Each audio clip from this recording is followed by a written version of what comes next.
Настроение появляется у нас все больше и больше. Салам алейкум.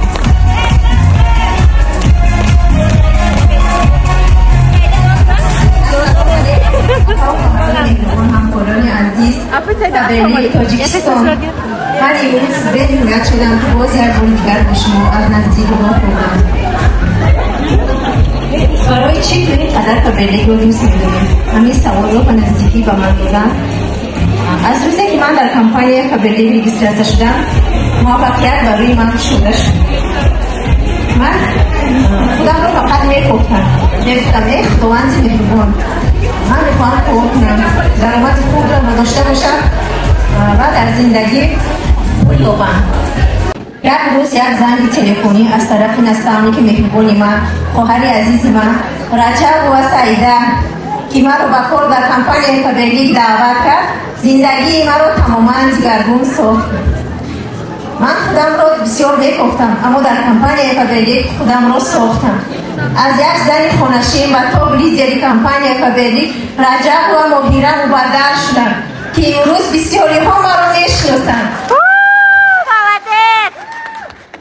در کمپانی کابلی من بسیار افراد خواهرانی نو پیدا کردم، کمانده بهترین، و امروز من میفخرم که در کمپانی کابلی کار میکنم.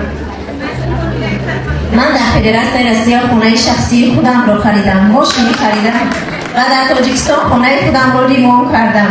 در کمپانی کابلی ما میتوانیم که زنهای خانشین صاحب جای کار شویم و شانسی بهترین داریم که زندگی خودم رو دگرگون سازیم و یک زنی موفق شویم.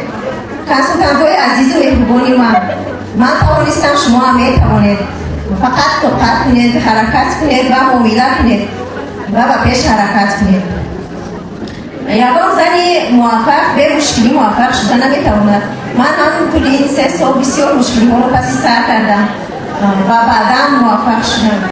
از دوستان گذر نکردم، از دشمنان حذر نکردم و اون راهی که میرفتم فقط به اون راه سفر کردم و موفق شدم. و همه شما نیست برای کار موفقیت دارم، همه شما را بریلانسی که دیرکتوری کمپانی کابلی شدید. وقتی شما بریلانسی که دیرکت میشوید همه شما به همه ارزو حواساتون میرسید دختران و انشالله که صاحب خونه میشوید، مشکل میشوید و پیشروی میکنید.